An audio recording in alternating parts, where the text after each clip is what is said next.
మన అనుభూతుల గురించి, మన భావాల గురించి ఈరోజు కొంచెం లోతుగా మాట్లాడుకుందాం. తప్పకుండా. మనకు ఆనందం కలుగుతుంది, బాధ వస్తుంది, కొన్నిసార్లు ఏమీ అనిపించదు. అసలీ భావం, ఈ ఫీలింగ్ నిజంగా మనదేనా? మంచి ప్రశ్న. లేక అది మనలో అలా తాత్కాలికంగా వచ్చిపోయే ఒక ప్రక్రియనా? ఈరోజు మనం దీని గురించే చర్చించబోతున్నాం. మన దగ్గరున్న ఆధారం వేదనానుపස්සన గురించి మాట్లాడుతుంది. అంటే అనుభూతులపై ఎరుకను నిలపడం. సరిగ్గా. ఈరోజు మన లక్ష్యమేంటంటే మన భావాలను నేను లేదా నాది అనే పట్టు నుండి విడిపించి అవి ఎలా పుడతాయో, ఎలా మాయమవుతాయో అర్థం చేసుకోవడం. అవును. ఎందుకంటే కొన్నిసార్లు తీవ్రమైన ఆనందంలో లేదా కోపంలో ఉన్నప్పుడు ఆ భావమే మనల్ని నడిపిస్తున్నట్లనిపిస్తుంది కదా. నిజమే. మన కంట్రోల్లో మనముండం. ఒకవేళ ఆ భావాలను మనం కొంచెం వేరే కోణంలో చూడగలిగితే ఎలా ఉంటుంది? ఈరోజు మనం దాన్ని ఛేదించబోతున్నాం. చాలా ఆసక్తికరంగా ఉండబోతుంది. సరే, ఈ అంశాన్ని విడమరిచి చూద్దాం. మన దగ్గరున్న ఆధారం ఒక ఆశ్చర్యకరమైన వాక్యంతో మొదలవుతుంది. నేను చదువుతాను. చెప్పండి. ఈ సుఖకరమైన అనుభూతి నా వల్ల కలగలేదు, వేరొకరి వల్ల కలగలేదు. ఈ సుఖానుభూతి నేనూ కాదు, నాది కాదు. ఒక్క నిమిషం. నాకు కలిగే సంతోషానికి నేను కారణం కాకపోతే మరి ఎవరు? ఇది వింటుంటే నా జీవితానికి నేను డ్రైవర్ని కాదు, కేవలం ఒక ప్యాసింజర్ని అన్న ఫీలింగ్ కలుగుతోంది. ఇది కొంచెం భయపెట్టే విషయం కూడా. మీరు అలా ఫీల్ అవ్వడం చాలా సహజం. ఎందుకంటే ఈ వాక్యం మన ఆలోచన విధానాన్ని పూర్తిగా సవాల్ చేస్తుంది. అవును. లోపల ఎక్కడో ఒక నేను అనే వ్యక్తి కూర్చుని ఈ అనుభూతుల్ని సృష్టిస్తున్నాడనేది ఒక భ్రమ అని ఈ ఆధారం స్పష్టం చేస్తోంది. అంటే అది కేవలం కొన్ని పరిస్థితులు కలిసినప్పుడు మాత్రమే ఉద్భవించే రూపం లేని విషయాలు. వాటిని నామా అంటారు. వాటికంటూ సొంత అస్తిత్వం లేదు. అంటే ఇదొక కెమికల్ రియాక్షన్ లాంటిదా? చెప్పొచ్చు. రెండు పదార్థాలు కలిస్తే మూడోది ఏర్పడినట్లు. ఉదాహరణకు హైడ్రోజన్, ఆక్సిజన్ కలిస్తే నీరు వస్తుంది కదా. అవును, సరిగ్గా అలాంటిదే. ఆ నీటికి సొంత గుణాలుంటాయి, కానీ అది ఆ రెండింటి కలయిక వల్లే సాధ్యం. ఎగ్జాక్ట్లీ. మీరు చెప్పిన ఉదాహరణ ఈ విషయాన్ని ఇంకా స్పష్టంగా వివరిస్తోంది. మన ఆధారం కూడా ఇలాంటి ఉదాహరణే ఇస్తోంది. ఒక శబ్దం మన చెవిని తాకినప్పుడు ఒక అనుభూతి కలుగుతుంది. అది మంచి సంగీతం కావచ్చు, లేదా ఒక పెద్ద చప్పుడు కావచ్చు. అవును.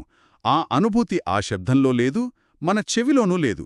ఆ రెండింటి కలయిక వల్ల, అంటే ఆ స్పర్శ వల్ల ఏర్పడిన ఒక మానసిక ప్రక్రియ మాత్రమే అన్నమాట. ఓ, అలాగా? దానికి శాశ్వతమైన అస్తిత్వం లేదు. అది కేవలం పరిస్థితుల ఫలితం. ఓకే, ఫీలింగ్స్ అనేవి కేవలం కొన్ని పరిస్థితుల కలయిక వల్ల జరిగే తాత్కాలిక ప్రక్రియలు అని అర్థమైంది.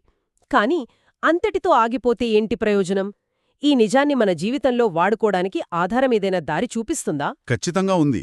ఇక్కడే ఆధారం అస్తిత్వపు 3 సార్వత్రిక సత్యాలను మన అనుభూతులకు అన్వయిస్తుంది. 3 సత్యాలా? అవును. వాటిని అర్థం చేసుకుంటే మన అనుభూతుల పట్ల మన దృక్పథం పూర్తిగా మారిపోతుంది. అవి అనిత్య, దుఃఖ మరియు అనాత్మ. ఈ పదాలు వినడానికి కొంచెం బరువుగా అనిపిస్తున్నాయి. వాటిని విడమరిచి చూద్దాం. మొదటిది అనిత్య, అంటే అశాశ్వతం. అవును, అనిక్క. ప్రతి అనుభూతి, అది ఎంత తీవ్రమైనదైనా తాత్కాలికమే. ఎంత తీవ్రమైనదైనా సరేనా? అవును. అది పుట్టుతుంది, కొద్దిసేపుంటుంది, మాయమవుతుంది. ఒక నీటిమీద అలలాంటిది. అలా పుడుతుంది, పైకి లేస్తుంది, ఆ తర్వాత నీటిలో కలిసిపోతుంది. సరిగ్గా. ఏ అనుభూతి శాశ్వతంగా ఉండదు. నాకు మొన్న జరిగిన ఒక సంఘటన గుర్తొస్తుంది. నా ఫేవరెట్ క్రికెట్ టీం గెలిచినప్పుడు ఎంత ఆనందం వేసిందో. ఆ రోజంతా గాల్లో తేలినట్టనిపించింది. అవును. నేను ప్రపంచంలోనే అత్యంత సంతోషంగా ఉన్నానని అనుకున్నాను. కాని మరుసటి రోజు ఉదయం లేవగానే అంత మామూలే. ఆ ఆనందమేమైంది? ఆఫీస్ టెన్షన్లు, పనులు, నిన్నటి ఆనందం ఒక జ్ఞాపకంగా మిగిలిపోయిందంతే. మీరన్నట్టు ఆ ఆనందం ఒక అలలాగా వచ్చి వెళ్ళిపోయింది. చాలా మంచి ఉదాహరణ. దాన్ని పట్టుకోవాలని ప్రయత్నించడం సాధ్యం కాదు. ఇక రెండవది దుఃఖం. సాధారణంగా దుఃఖమంటే బాధ, కన్నీళ్లు అనుకుంటాం. కాని ఇక్కడ దానికి చాలా లోతైన అర్థముంది. అంటే ఆధారం ప్రకారం బాధాకరమైన అనుభూతులు భరించడం కష్టం కాబట్టి అవి స్పష్టంగా దుఃఖం. అయితే సుఖకరమైన అనుభూతులు కూడా ఒక రకంగా దుఃఖానికి కారణమవుతాయి. ఆగండి. ఇది కొంచెం నిరాశగా అనిపించడం లేదా? సుఖం కూడా దుఃఖమే అంటే ఇంక జీవితంలో దేన్నీ ఆస్వాదించకూడదా? మంచి ప్రశ్న. చాలామందికి కలిగే సందేహం ఇది. ఇక్కడ ఉద్దేశం ఆనందాన్ని చంపేయడం కాదు, దాని అసలు స్వభావాన్ని అర్థం చేసుకోవడం. సరే. సుఖం దుఃఖానికి ఎలా కారణమవుతుందంటే అది అశాశ్వతం కాబట్టి, అంటే అనిత్య కాబట్టి.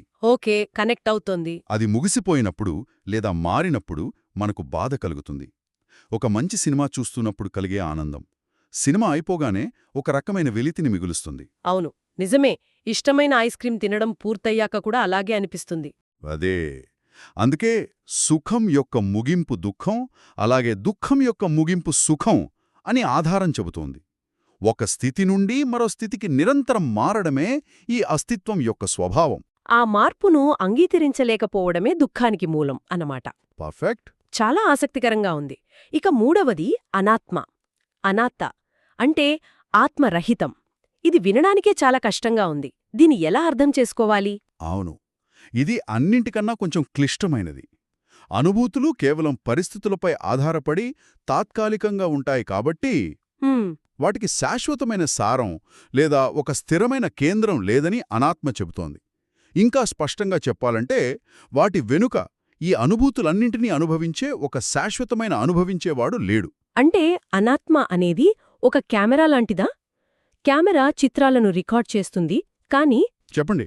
కానీ ఆ కెమెరా లోపల కూర్చుని ఆ చిత్రాలను చూసే చిన్న మనిషెవరూ లేడు. కెమెరా, లెన్స్, లైట్ కలిసి ఒక చూడటమనే ప్రక్రియను జరుపుతున్నాయి, అంతేనా? అద్భుతమైన ఉదాహరణ. ఇంతకన్నా బాగా చెప్పలేం. సరిగ్గా అదే. ఆ నేను అనే చిన్న మనిషి మన తలలో కూర్చున్న సీఈఓ లాంటివాడు నిజానికి లేడు. నేను ఆనందంగా ఉన్నాను అని మనం అన్నప్పుడు ఆ నేనుకి, ఆ ఆనందానికి మధ్య ఒక గట్టి బంధం వేసుకుంటాం. అవును. కాని అనాత్మ సిద్ధాంతం ప్రకారం ఆ నేను కూడా ఒక ఆలోచనే, ఆ ఆనందం కూడా ఒక తాత్కాలిక ప్రక్రియే. రెండూ నిరంతరం మారుతూ ఉంటాయి. ఓకే, ఇప్పుడు కొంచెం స్పష్టత వస్తోంది. అనుభూతులు తాత్కాలికం, అంటే అనిత్య. వాటిని పట్టుకోవాలని చూడటం అసంతృప్తికి దారితీస్తుంది, అదే దుఃఖం. అవును. మరియు వాటిని అనుభవించే శాశ్వతమైన నేను అంటూ ఎవరూ లేరు, అదే అనాత్మ. ఈ మూడు విషయాలు అర్థం చేసుకుంటే మన మానసిక అలవాట్లు ఎలా మారుతాయి? మీరు చాలా ముఖ్యమైన విషయాన్ని పట్టుకున్నారు.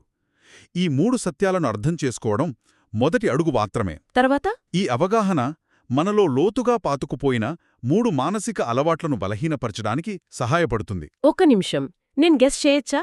తప్పకుండా. ఒక అలవాటు ఖచ్చితంగా మంచి ఫీలింగ్స్ని పట్టుకోవాలని చూడటం, దానికి అతుక్కుపోవడం అయి ఉంటుంది.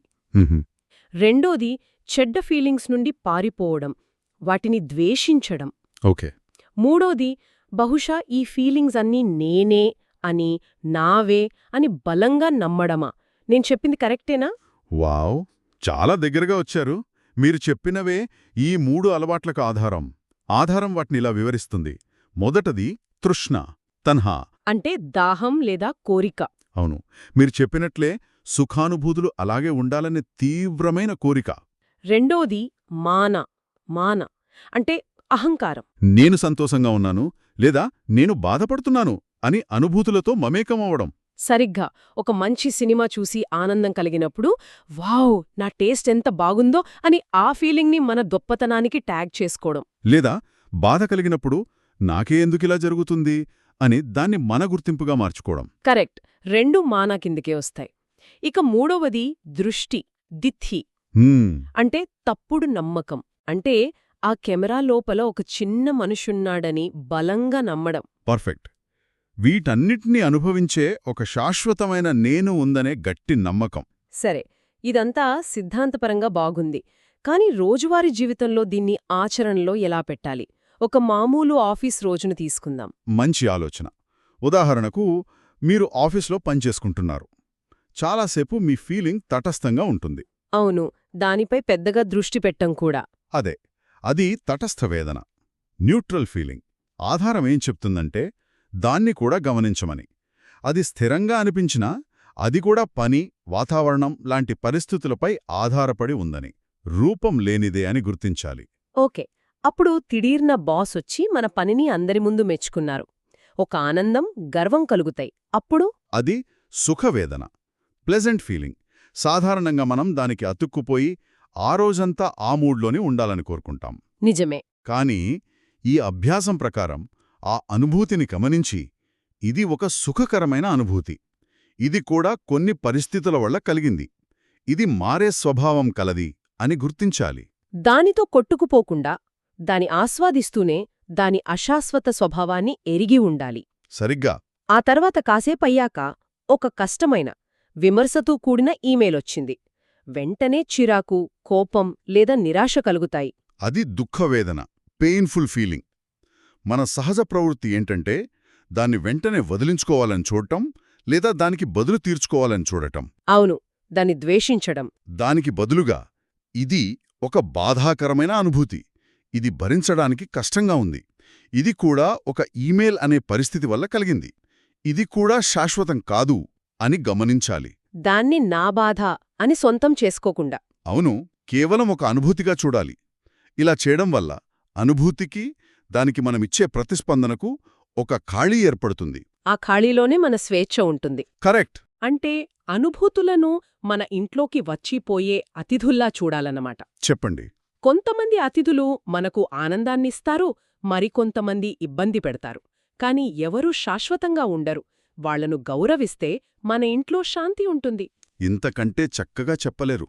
ఆధారం చెప్పినట్లు ఇలా సాధన చేసేవారికి అనుభూతిపై ఆధారపడి తలెత్తే చెడు ఎప్పటికీ జరగదు. ఎందుకంటే వారు ఆ అనుభూతికి బానిసలు కారు.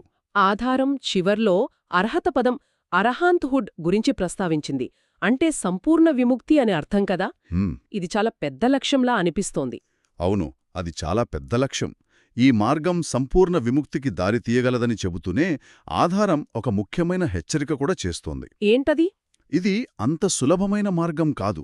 ఫలితాల మీద పేరాశతో, అంటే అత్యాశతో సాధన చేయకూడదని ఒక భిక్షువు హెచ్చరించినట్లుగా ఉంటుంది. అంటే నేను ఎప్పుడు విముక్తి పొందుతాను అనే ఆతృతతో కాకుండా, అవును, ఈ క్షణంలో నా అనుభూతి స్వభావమేమిటి అనే ఎరుకతో ప్రక్రియను నమ్ముతూ సాధన చేయాలి. వర్తమానంలో లేకుండా చేస్తోంది. సరిగ్గా. ఇది ఒక ముఖ్యమైన ప్రశ్నను లేవనెత్తుతుంది. మనం అసలు సాధన ఎందుకు చేస్తాం? కేవలం ఒక ఫలితాన్ని సాధించడం కోసమా, లేక ప్రక్రియలో భాగంగా ప్రతి క్షణాన్ని స్పష్టంగా అర్థం చేసుకోవడం కోసమా? ఆశించడం తప్పు కాదు, కాని ఆ ఆశే సాధనకు ఆటంకంగా మారకూడదు. ఖచ్చితంగా. అంటే ఇదంతా విన్నాక నాలో కలుగుతున్న ఒక పెద్ద ఆలోచన ఏంటంటే, మనం మన ఫీలింగ్స్ని మన పర్సనల్ ప్రాపర్టీలా చూస్తాం. నా కోపం, నా ఆనందం, నా బాధ అని. నిజమే. కాని ఈ ఆధారం చెబుతున్నదేంటంటే అవి మనవి కావు. మన ఇంట్లోకి అద్దెకొచ్చిన వాళ్లలాంటివి. కొంతకాలముంటాయి, వెళ్ళిపోతాయి. వాటిని సొంతం చేసుకోవాలని చూస్తేనే అసలు సమస్య మొదలవుతుంది. ఆ యాజమాన్య భావాన్ని వదిలేస్తే చాలా భారం తగ్గిపోతుంది. మీరు ఈ విశ్లేషణ సారాన్ని సంపూర్ణంగా గ్రహించారు. శ్రోతలు ఆలోచించడానికి ఒక చివరి ఆలోచన. చెప్పండి. మన అనుభూతులు మనం కానప్పుడు, అవి కేవలం పరిస్థితుల వల్ల ఉద్భవిస్తున్నప్పుడు, మనం ఇతరుల అనుభూతులను కూడా ఇదే కోణంలో చూడడం ప్రారంభిస్తే ఏమవుతుంది? ఒక వ్యక్తి కోపంగా ఉన్నప్పుడు అతను కోపిష్టి అని ముద్ర వెయ్యకుండా, అతనిలో కొన్ని పరిస్థితుల వల్ల కోపమనే అనుభూతి కలిగింది, అది కూడా తాత్కాలికమే అని చూడగలిగితే ఎలా ఉంటుంది? అదే మన సంబంధాలను, ఇతరుల పట్ల మన సానుభూతిని పూర్తిగా మార్చేయగలదు. ఎంతగా మార్చగలదు ఒక్కసారి ఆలోచించండి.